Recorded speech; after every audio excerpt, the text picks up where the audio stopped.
2024 సార్వత్రిక ఎన్నికలు సమీపిస్తున్నాయని నియోజకవర్గ ప్రజలందరూ కూడా ఒక్కసారి ఆలోచించి కడప జిల్లా బద్వేలు మున్సిపాలిటీ చైర్మన్ రాజగోపాల్ రెడ్డి అన్నారు.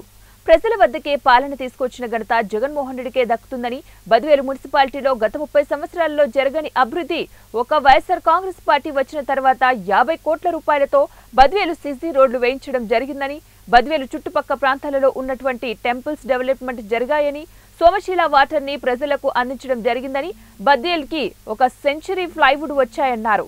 గతంలో ఎన్నడూ లేని విధంగా బద్వేలు రూపురేఖలు మార్చడం జరిగిందని వారు పేర్కొన్నారు. వైఎస్ఆర్సీపీ ఎంపీ అభ్యర్థి అవినాష్ రెడ్డిని, బద్వేలు నియోజకవర్గం ఎమ్మెల్యే అభ్యర్థి డాక్టర్ దసరి సుధాలను ఫ్యాన్ గుర్తుపై ఓటు వేసి వేయించి అత్యధిక మెజార్టీతో గెలిపించాలని వారు కోరారు. బ్రహ్మసాగర్ను పూర్తి స్థాయిలో నింపడం వల్లనే ఈనాడు బద్వేలు ప్రాంత వాసులకు త్రాగునీరు కానీ వ్యవసాయ రంగానికి కానీ ఎక్కడ కూడా కొరత లేకుండా ఈ 5 సంవత్సరాలు చేయడం జరిగింది. ఇదంతా కూడా ప్రజలు గమనించాల్సిన విషయం కూడా ఉంది. ఇక్కడ ఓటు వచ్చేటప్పటికి ప్రతి ఒక్కరూ ఓటు అడుగుతారు. ఓటు అడగడంలో ఒక సమన్వయం, ఎవరు మేలు చేశారు, ఎవరు మేలు చేయలేదు, మేలు చేసినటువంటి ప్రభుత్వాన్ని కానీ మేలు చేసినటువంటి వారిని కానీ మనం మర్చిపోతే మనకు మేలు చేసేవాడు ఇంకొక అడుగు ముందుకు వేయలేడని కూడా నేను ఈ సందర్భంగా ప్రజలకు మరీ వేడుకొని తెలియజేస్తున్నాను.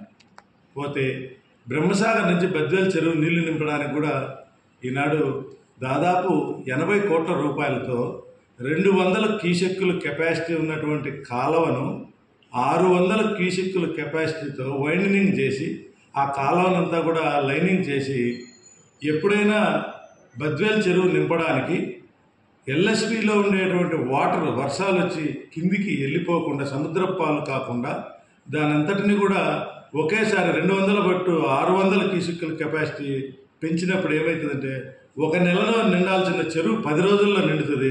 తద్వారా బద్వేలు చెరువు నుంచి దిగువ ఉన్నటువంటి అనేక చెరువులు ఉన్నాయి. దిగువన ఆ చెరువులన్నీ కూడా బద్వేలు చెరువు ద్వారా కూడా నింపి రైతాంగాన్ని